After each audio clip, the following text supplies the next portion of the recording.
গতকালকে না পরশুদিন দেখলাম তারেক জিয়া কারে দেখতে গেছে, মারে দেখতে গেছে। এখন দেখলাম তারেক জিয়া 3 কান হাত,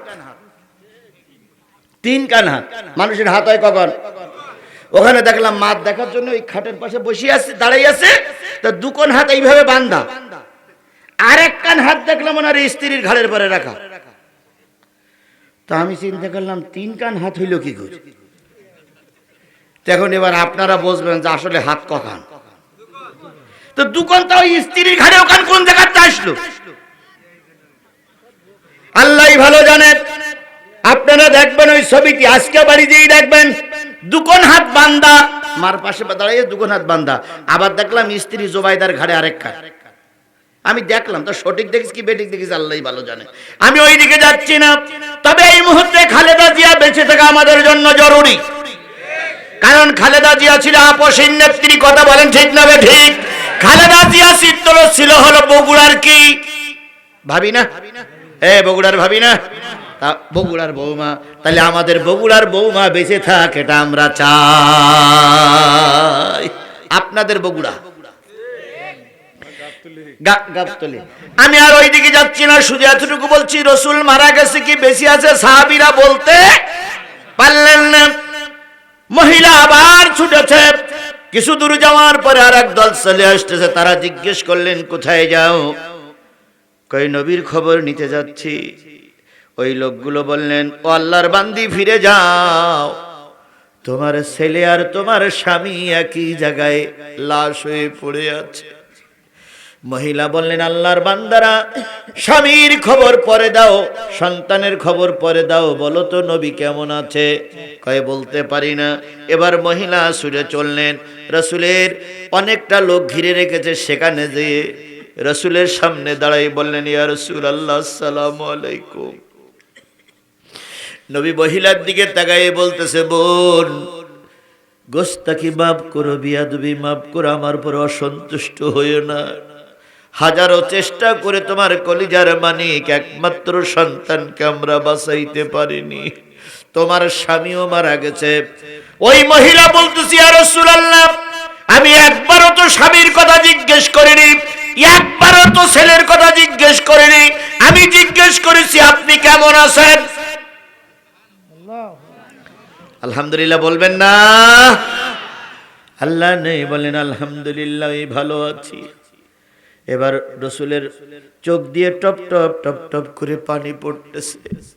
মহিলা সাহাবী বলেন, ইয়া রাসূলুল্লাহ, আমি তো কাঁদতেছি না, আপনি কাঁদেন কেন? নবী বললেন, ও বোন, তোমার ছেলেটা যখন শাহাদাত বরণ করে দেখলাম কাফেরেরা এসে তার ডান হাত বেঁধে কোপ দিল, ডান হাত আলাদা হয়ে গেল। ওই তোমার ওই সন্তান যুদ্ধের একটা পতাকা বাম হাত দিয়ে উঁচু করে ধরল, বাম হাতের পরে আঘাত হলো, বাম হাত ছাড়িয়ে গেল। তোমার এই সন্তানের দেখলাম ডান বাহুর পরে আঘাত আসলো, ডান বাহু যখন ছাড়িয়ে গেল তখন দাঁত দিয়ে ইসলামের পতাকা টেনে ধরে বলতেছি, ইয়া রাসূলুল্লাহ, আমি আমার মায়ের একমাত্র সন্তান, আমার কোনো বোনও নাই, আর কোনো ভাইও নাই, আমার মা আমার ছাড়া খানা খায় না, রাত্রে ঘুমাইলে আমার মা গালে চুমা দিয়ে দিয়ে মাথায় হাত বুলাই ভুলাই ঘুমায়। কিছুক্ষণ পরে আমার মা আসবে আমার খোঁজ দিতে, আমার মাকে শেষ সালামটুকু জানিয়ে দিবেন, আর বলবেন সে যেন অধৈর্য না হয়, জান্নাতের সিঁড়িতে আল্লাহ মা সন্তানের পরিচয় করাইয়া দিবি। আমি তোমার জন্য কিছুই করতে পারিনি, কিন্তু তোমার এই সন্তানের জন্য দোয়া করেছি, তোমার জন্য দোয়া করেছি, আল্লাহ যেন তোমার আর তোমার ছেলের জান্নাতে পরিচয় করায় দেয়। ওই মহিলা তখন বললেন, ইয়া রাসূলুল্লাহ, বাবা হারিয়ে গেছি, বাবা পাওয়া যাবে, আমার বয়স এখন কম আছে, স্বামী হারা হয়েছি, বিয়ে করলে স্বামী পাওয়া যাবে, আমার এখনো বয়স কম আছে, ইচ্ছা করলে ভালো স্বামী পাইলে আর একটা পুত্র সন্তান আল্লাহ আমারে দিতে পারে, কিন্তু আপনি হলেন শেষ জামানার পয়গম্বর, আপনারে যদি আজকে হারাতাম আর নবীর খোঁজ পাইতাম না, এই জন্য জীবনের সব শেষ হয়ে গেছে, দুঃখ নাই, আপনি আছেন, ওটাই আমার জীবনের সান্ত্বনা।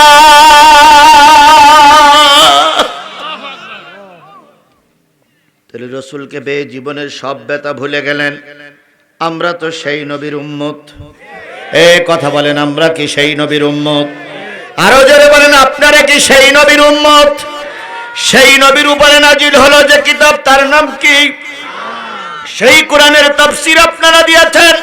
আমি সেই তাফসীর কোরআন মাহফিলে কোরআন থেকে তাফসীর করছি। আপনি সেই নবীর উম্মত, এখনো রাস্তাঘাটে বাদামের দোকানে ঘুরে বেড়াচ্ছেন। আল্লাহর কসম, কিয়ামতের দিন নবী আপনার উম্মত বলে পরিচয় দিবে না। আমি 10 মিনিট সময় দিলাম, যদি 10 মিনিটের ভিতরে চার দোকান ছেড়ে, বাদামের দোকান ছেড়ে মাহফিলে না আসেন, বুঝবো আপনারা নবীর উম্মত নয়। বুঝবো আপনার জন্মের সময় কানে আজান হয়নি। বুঝবো আপনার জন্মের সময় কেউ একামত দেয়নি। যার জন্মের সময় কানে আজান হয়, যার জন্মের সময় কানে আজ একামত হয়, যার বাপ মার বিয়ে কোনো মৌলবি দিয়ে পড়ানো হয়েছে, সেই ব্যক্তি কোরআনের মাহফিল থেকে বাইরে ঘুরতে পারে না, পারে না, পারে না।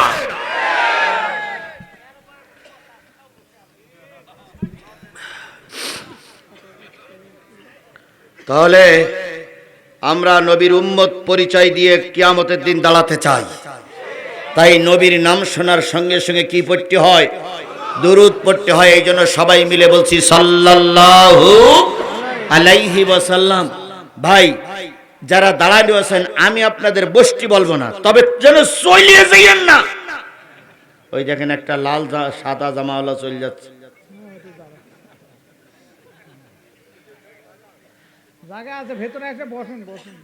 যদি না বসে দাঁড়াই থাকুক, কিন্তু চলে গেলে হবে না।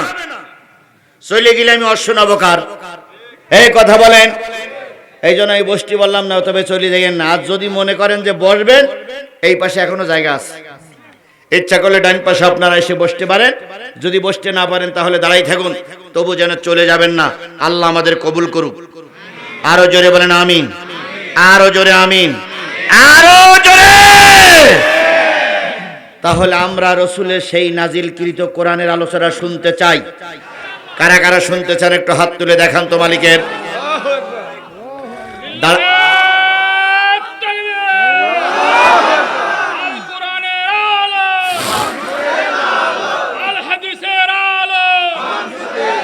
আল্লাহ আল্লাহ আমাদের কবুল করুক।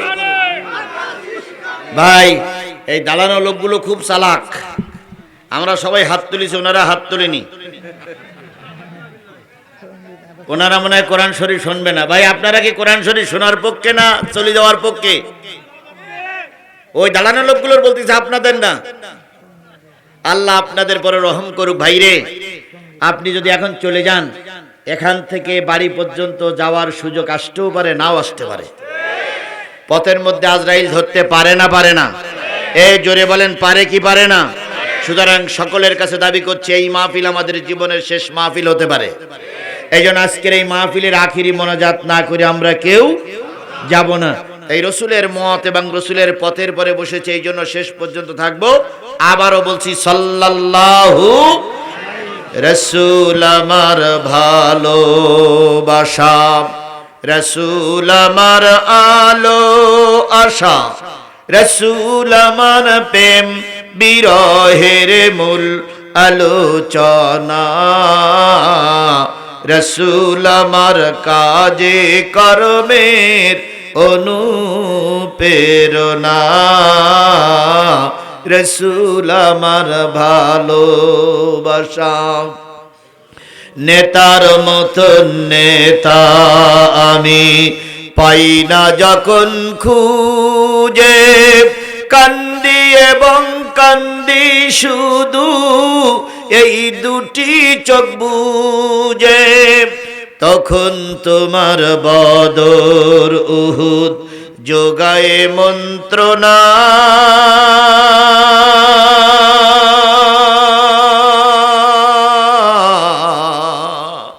রসুল আমার কাজে কর্মের অনুপ্রেরণা, রসুল আমার ভালোবাসা। সেই নবীজির উপরে নাজিল হলো যে কিতাব, তার নাম কি? কোরআনের কয়টা পারা আছে? কয়টা আয়াত আছে? কয়টা সূরা আছে? 30টা পারার ভিতর থেকে আমি আপনাদের সামনে তেলাওয়াত করেছি 28 নম্বর পারা থেকে। কত নম্বর পারা? 28 নম্বর পারা থেকে তেলাওয়াত করেছি। 6666 আয়াতের ভিতর থেকে আমি আপনাদের সামনে তেলাওয়াত করেছি 4টা আয়াত। কয়টি? সূরা মুজাদালার 4টি আয়াত, সঙ্গে সূরা নিসার থেকে আরো 3টা আয়াত নেব। 4 আর 3 7টা আয়াত দিয়ে বুঝাবো কাদের পরে আল্লাহর গজব, কাদের পরে আল্লাহর লানত, কাদের পরে আল্লাহর অভিশাপ, কাদের পরে আল্লাহ অসন্তুষ্ট। এইবার কাগুইলির মুসলমানদেরকে জিজ্ঞেস করি, বলুন তো বাংলাদেশের 18 কোটি মানুষের ভিতর 18 কোটি মানুষের ভিতর থেকে কার উপরে আল্লাহর রাগ বেশি? সে কাফেরের নাম কি? এই লোক ঠিক কথা বলি না বেঠিক বলি? হাসিনার পরে রাগ বেশি না?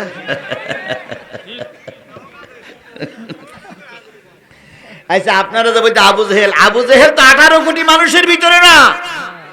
আবু জেহেলের বাড়ি কোথায়? মক্কায়। এখন আমার দেশে 18 কোটি মানুষ, এই মানুষদের ভিতরে কেউ কি দোজখে যাবে? বাংলাদেশে 18 কোটি মানুষ কেউ কি দোজখে যাবে? যাবে, যাবে। সে যে লোক যাবে সে লোকের নাম কি? এই নুড়িয়ে চুরি হাসিনা, নুড়িয়ে চুরি হাসিনা। এই হাসিনার পরে এই লোকের এত রাগ কেন? না ভাই, হাসিনার নাম না বলি, কারণ হাসিনা ছিল 2 বারের হাজি, 3 বারের হাজি সাহেব। মাথায় পট্টি পরতেন, ওনারা বলতেন তসবিহ আর জায়নামাজ নিয়েই তিনি ঘুমাতেন। এত বড় রাবেয়া বস্তির আমি জাহান্নামে দিতে পারবো না রে ভাই। এখন এই জন্য উনি যেখানে আছে সেখানেই থাক। আপনি যেমন বলতেছেন শেখ হাসিনা জাহান্নামে যাবে, আল্লাহ মাফ করুক, আল্লাহ মাফ করুক, আল্লাহ মাফ করুক। আমি যদি বলি আমাদের এলাকার হুজুররা যাবে জাহান্নামে, তাহলে তো আপনি খেপে যাবেন। ওদের নাম বললি ওরাও তো খেপে যাবে। আমি যদি বলি আল্লামা সাইদি জাহান্নামে যাবে, আল্লাহ তুমি মাফ করো, শুধু বোঝানোর জন্য বলতেছি, যারা সাইদির ভালোবাসেন তারা কি মেনে নেবেন? তাহলে উনি যে বলতেছেন শেখ হাসিনা রহমাতুল্লাহ আলাইহি জাহান্নামে যাবে, তাহলে শেখ হাসিনার লোকেরা কি মেনে নেবে? জোরে বলেন মেনে নেবে? তাহলে এটা ক্যাসাল বেঁধে যাবে না ভাই?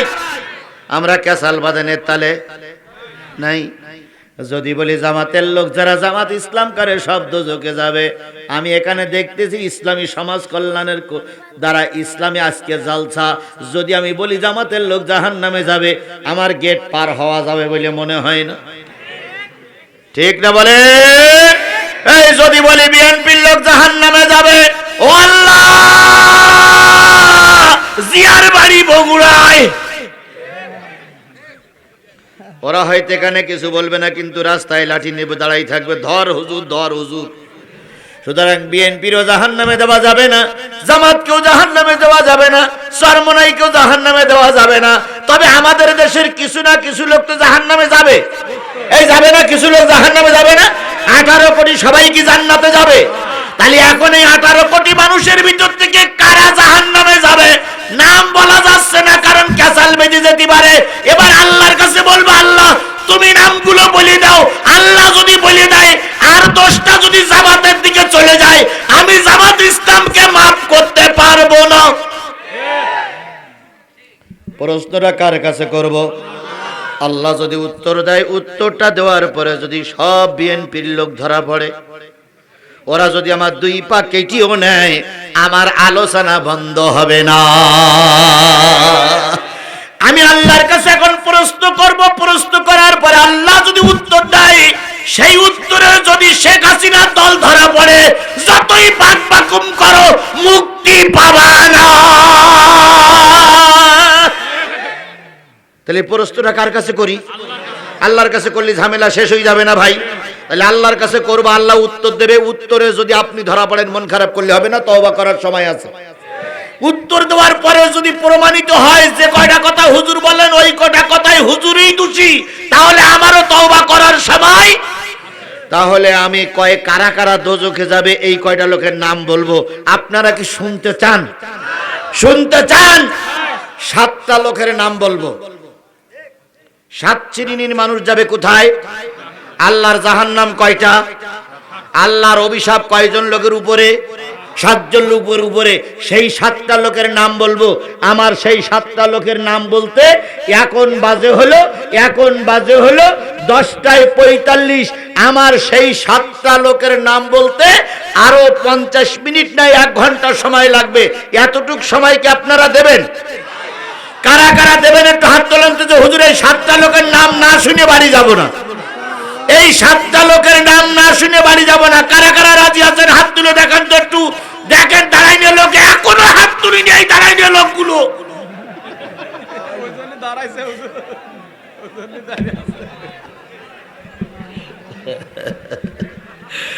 আল্লাহ। ও ভাই তাহলে আমরা শুনে যাব তো ইনশাআল্লাহ। তাহলে আপনারা ওয়াদা করেছেন না করেননি? ওয়াদা করেছেন না? কারে দেখাইছেন? হাত উঁচু করে কারে দেখালাম? আল্লাহ দেখতে পাইনি ভাই। কি কই দেখবে? মাথার উপর তো সামিয়ানা, তারপরেও দেখতে পাইছে। সামিয়ানা থাকলেও আল্লাহ দেখতে পাই, এটা কি বিশ্বাস করেন আপনারা? অন্ধকার সাইড কাপড় দিয়ে ঘিরে যখন আপনারা ভোট দেবেন, ভোট দেবার দৃশ্যটা কি আল্লাহ দেখতে পাবে? জোরে বলেন পাবে। এই বিশ্বাস যাদের আছে তারা মাহফিল থেকে চলে যাবে না। আর আল্লাহ গোপনে দেখতে পায় না, এই বিশ্বাস যাদের নেই তারাই চলে যাচ্ছে। এদের ঈমান নাই। আল্লাহ দরবারে হাত তুলে চলে গেলে এদের কি থাকবে না? ঈমান থাকবে না। এবার আমার ভাই বললেন 2 ঘন্টা 2.5 ঘন্টা ওয়াজ করবে। ভাইয়ের কাছে আমি জিজ্ঞেস করি, ভাই আপনি আমার কয় তারিখের মাহফিলে দাওয়াত করেছেন? আপনাদের কয় তারিখের মাহফিলে দাওয়াত করেছে? স্টেজ যারা বসে আছে সবার কয় তারিখের মাহফিলে দাওয়াত করা? 27 তারিখে দাওয়াত করে আপনি 28 তারিখে ওয়াজ করাবেন কেন? কয় দিনের মাহফিল? 26। আর যদি রাত 12টার পরে সবাই মিলে বলেন যে এখনো 27 তারিখ আছে, আমি ওয়াজ করব। আর যদি সবাই মিলে বলেন যে 27 তারিখ শেষ, আমার ওয়াজও শেষ। তাহলে 27 তারিখ পর্যন্ত ওয়াজ হবে ইনশাআল্লাহ। সবাই মিলে বলেন ইনশাআল্লাহ। ও ভাই শোনেন আমি কি বলি। আজকের এই ওয়াজের পরে কালকে তারা ওয়াজ হবে না? হবে। বাপ মা কবরে নেই ভাই, তাদের জন্য একটু দোয়া করে যাব না ইনশাআল্লাহ। আমি ইতিমধ্যে 1 ঘন্টা ওয়াজ করেছি, প্রায় 1 ঘন্টা 50 মিনিট বেশি সময় চলে গেছে, বুঝতে পারেননি। আর 50 মিনিট যাবে বুঝতে পারবেন না। শুধু মোতাওয়াজ্জা থাকতে হবে কিসের দিকে? কোরআনের দিকে। আল্লাহ আমাদের কবুল করুক, আল্লাহ আমাদের রহম করুক, আল্লাহ আমাদের পরে আল্লাহ আমাদের পরে সহায়ক। সকলে মিলে বলুন আমিন। তাফসিরুল কোরআন মাহফিল কি স্কুল? কাগুইল করুণাকান্ত হাই স্কুল মাঠে মাহফিল হচ্ছে। এর আগেও মনে হয় 1বার না 2বার আমি এখানে এসেছি। 3বার, এবার যদি 4বার হয় তাহলে আমি আপনাদের চিনি, আপনারাও আমাদের চেনেন। আমার ভাই বজলু ভাই এখান থেকে আমি চেয়ার কি বলে না এখন ভারপ্রাপ্ত চেয়ারম্যান আবু জাফর প্যানেল চেয়ারম্যানের বাসায় ছিলাম। ভাই এখান থেকে ছুটিয়ে যেয়ে কান্ত অবস্থায় বলতেছে, ভাই 2 দিন মাহফিল দিয়ে বড় ধরা। কি হয়েছে আপনি ওরম করেন কেন? কয় ভাই আমি এবার খুব ঋণগ্রস্ত, মাহফিল করে ধরা খেয়ে যাচ্ছি। যদি টাকা পয়সা না ওঠে আগামীকাল কি দিয়ে কার বিতরণ করব। ও ভাই এই হাই স্কুলে সব শিক্ষকরা কি হুজুর? সব শিক্ষকরা কি মৌলবী? তাহলে একদল শিক্ষক একদল ছাত্ররা মাহফিলের পক্ষে আছে না নাই? আগামীকাল হিসেব হয়ে দেখা গেল মাহফিলে 1 লক্ষ টাকা ঋণ আছে। কমিটির ওই যে শিক্ষকরা মাহফিলের পক্ষে ছিল না, যে ছাত্ররা মাহফিলের পক্ষে ছিল না, তারা বলবে আপনাদের মাহফিল দেওয়ার দরকার নেই, আমরা এখানে যাত্রা গান দেব। যাত্রা গান দিয়ে যে কয় টাকা লাভ হয় আপনাদের গত বছরের 1 লাখ টাকা আমরা দিয়ে দেব, আপনারা যাত্রা গানের দিন অতিথি হিসাবে উপস্থিত থাকবেন। কাদেরকে দাওয়াত দিচ্ছে? হুজুরদেরকে। এখন হুজুররা বলে যদি নাউজুবিল্লাহ নাউজুবিল্লাহ নাউজুবিল্লাহ, তাহলে 1 লাখ টাকা মাহফিল কমিটির ঋণ দেখাইয়েন না। যারা বলতেছেন নাউজুবিল্লাহ তারা ঋণটা পরিশোধ করে দেন। তখন একটারও নাউজুবিল্লাহ বলতে শোনা যাবে না, আউজুবিল্লাহ বলতে শোনা যাবে না। পিছন দিক ফিরে তাকাবে তা মোটে দেখা যাবে না। তাহলে এই মাহফিল করে আগামীকাল এনারা ঋণ থাক, এটা কি আপনারা চান? কোরআনের তাফসীর মাহফিল প্রতি বছর চালু হোক, চালু থাক, এটা কি আপনারা চান? যদি চান তাহলে পকেটে টাকা থাকলে 50টা 20টা 30টা টাকা দেওয়া লাগবে, না থাকলে 1 টাকাও দেওয়া লাগবে না।